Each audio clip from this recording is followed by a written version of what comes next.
चांद और खुशी एक खूबसूरत निकाह। खुशी के घर आज सुबह से रौनक लगी हुई थी। हर तरफ फूल सजे थे, सहन में रोशनियों की लड़ियां जगमगा रही थी और घर की औरतें खुशी से एक दूसरे को मुबारकबाद पेश कर रही थी। आज खुशी का निकाह चांद से था। खुशी अपने कमरे में बैठी आईने के सामने खुद को देख रही थी।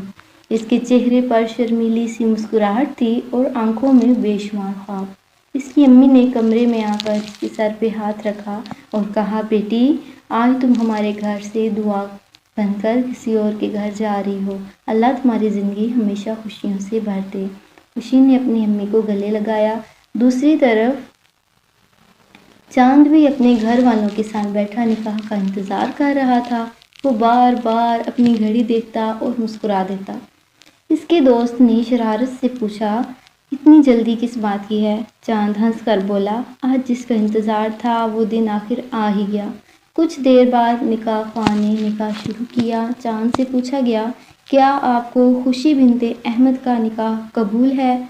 चांद ने पुरएतमाद आवाज़ में कहा, कबूल है। दोबारा पूछा गया, कबूल है। और तीसरी बार पूछा गया, कबूल है। घर में खुशी की सदाएं बुलंद हो गई। जब खुशी से निकाह की रजामंदी पूछी गई तो इसने शर्माते हुए कहा, कबूल है।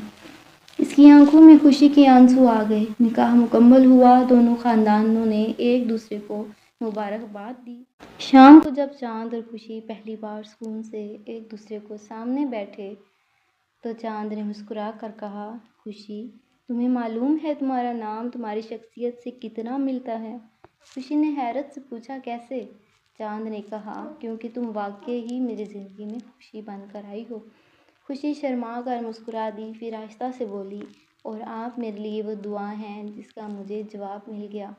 दोनों खामोशी से मुस्कुराते रहे। बाहर आसमान पर चांद रोशन था और अंदर दो दिल एक नए रिश्ते में बंध चुके थे। वो दिन सिर्फ एक निकाह का दिन था, बल्कि वो खानदानों के मिलने, दो दिलों के करीब आने और दो ज़िंदगियों का एक खूबसूरत सफ़र का आगाज़ था। कभी कभी कभी कभी अल्लाह हमारी ज़िंदगी में एक ऐसा शख्स भेज देता है जिसके आने से हमें यकीन हो जाता है कि दुआएं वाकई ही कबूल होती हैं।